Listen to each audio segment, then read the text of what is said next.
Hi everybody, Vinyl Chef Steve here. Today we're talking chorizo. What's in chorizo, you ask? Sometimes you don't want to know, but there are cases where good quality pork and beef are used to make an amazing chorizo that you can use for tacos or queso fundido, and all the same herbs and spices go into it. And there is a purpose for the one in the tube that's like, I don't know, it's hard to even say if there's meat in it, but here's the ones from the deli that are really high quality stuff, and they can be used for different applications, and I'm going to show you what applications those are today. I'm going to show you the do's and the don'ts of chorizo.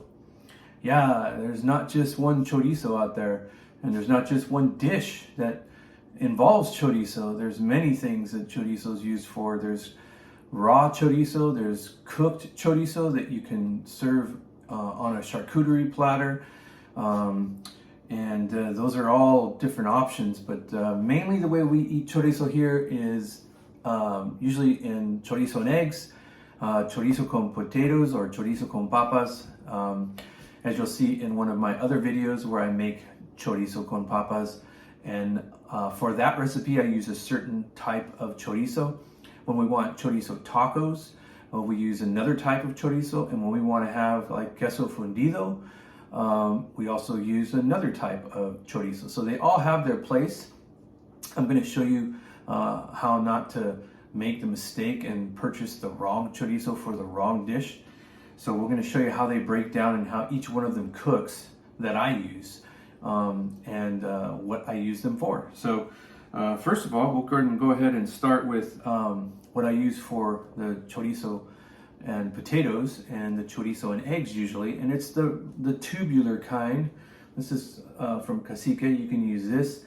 I also use Reynaldo's sometimes in my chorizo con potatoes, and this is made right here in Monrovia, California. Yeah, Monrovia. So this is just your standard greasy, spicy, seasoned up pork remains. Anyways, so that's has its purpose, and I'll show you why. This is chorizo from Sinaloa. This is pork chorizo from Sinaloa. This is legit right here. This is good for tacos, and I'll show you why. This is pork chorizo from El Salvador. So Salvadoran chorizo. These come in links. They're usually, like hanging in like groups of like 30 or 40 in the deli. Yeah. And, they can be used for different things. And I'm going to show you how these cook down too and why they should be used for the dishes that they're used for. All right, so let's get cooking. First up, the chorizo from Monrovia, California. We're going to show you how this breaks down and why it's used for what it's used for.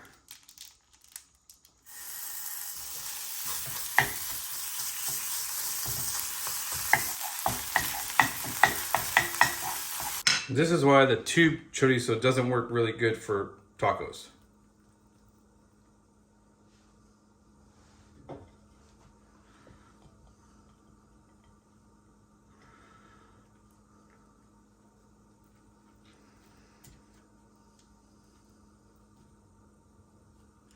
It's really just mush.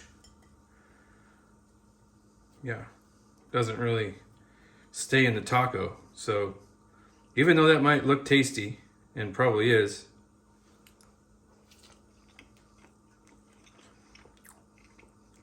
yeah, pretty good. But it doesn't really taste like meat. So that's why this kind of chorizo is better to go through eggs or potatoes. It just blends in better. And for tacos, you want something more substantial, something meatier. And I'll show you how the other chorizos cook down and why they're better for tacos. Next up, we got our chorizo from Sinaloa.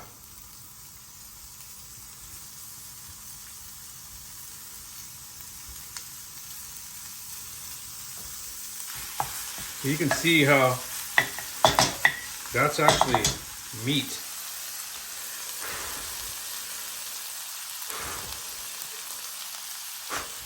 See that? It's meat. Chunks of meat. Chunks of heavily seasoned pork. I just want to make sure that that's cooked all the way through, real nice. The other one was like a paste, like a spice paste almost. This is pura carne, as they say. You just want to make sure this is cooked all the way through. It's nicely cooked.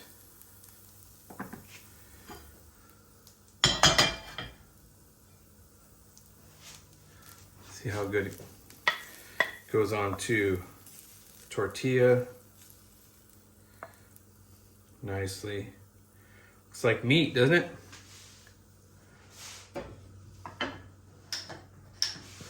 See, and you pick that up and you got yourself a taco. That's more like it.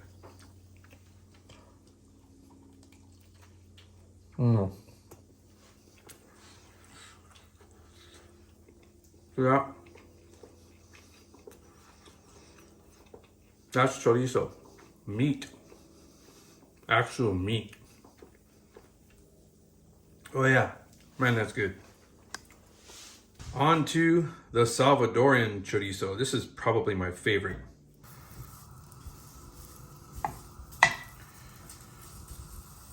Now this chorizo can also be used for tacos, but this is my chorizo of choice when I make queso fundido,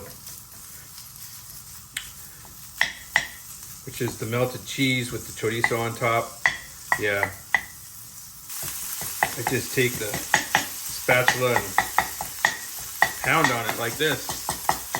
That breaks it up real nice. So you can see how this one breaks down a little bit more into a ground, like a ground beef almost type form. And that's why I like it for the queso fundido, because it spreads throughout the queso fundido better. This is a tad bit oilier than the chorizo from Sinaloa. As you can see, there's a lot of grease in there. So that also kind of doesn't make for a good taco, because it's going to be super greasy. But this grease is really good in that melted cheese. I'll tell you that much right now. That's why I choose to use this in the queso fundido. So I'll show you how it looks in a taco, just so you can gauge for yourself, and you'll see what I mean by the oils. As you can see, there's a lot more grease. I mean, I can pour grease out of this chorizo, so it's definitely greasier.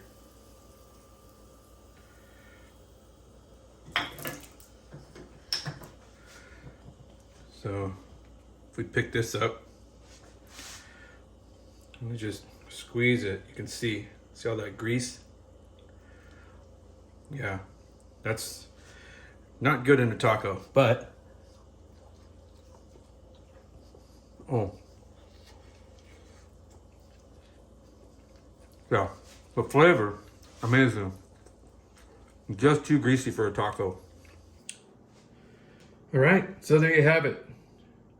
Chorizo paste, kind of, from the tube from Monrovia, California. You got your meaty chorizo here, pork chorizo from Sinaloa. That's great for tacos. And then here you've got your beautiful pork chorizo from El Salvador, which is just dynamite. This is tender, flavorful, meaty, and delicious, man. Yeah, the El Salvadorian chorizo is definitely my favorite. This is good if I'm gonna have tacos. This is good for chorizo and eggs, and chorizo con potatoes, or chorizo con papas. This you could put this in chorizo and eggs. This would fly. but mainly for queso fundido, this chorizo right here, dynamite. Hopefully I've prevented you from making some mistakes when you shop for chorizo next time you want to make a dish that involves chorizo. Thanks for watching. We'll see you next time. Bye for now.